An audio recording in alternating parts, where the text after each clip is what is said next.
I've actually, this one called Saint-Emilion, it's Bordeaux from Grand Cru region.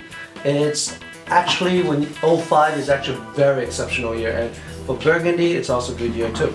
Now, one thing I will say about 05, they compared close to like an 82, but it's not an 82.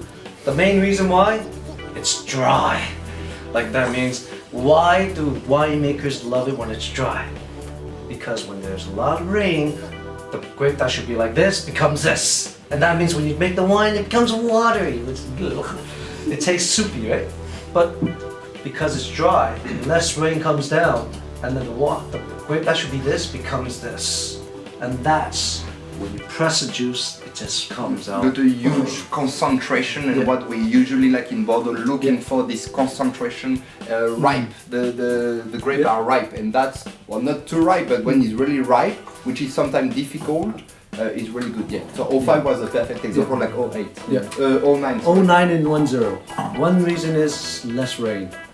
So whenever you want to look about good wines, look for less rain. And that's why Australia had a great run until last year.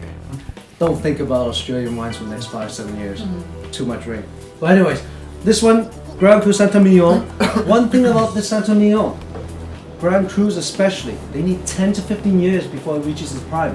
So this 05 technically should come out by 2015 to 2020. But while we're opening it and drinking and not wait until then, good reason.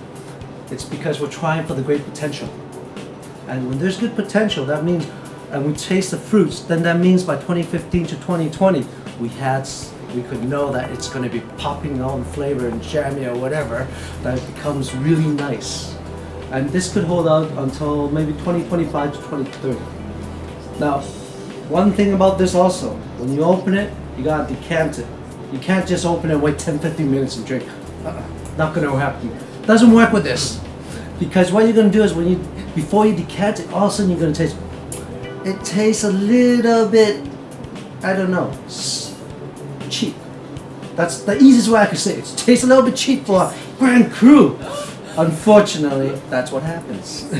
But if you decant it in the bottle for 2 hours, and actually this is about 2 hours already that's passed, or if you decant it like this, half of the time, which is 1 hour, alright?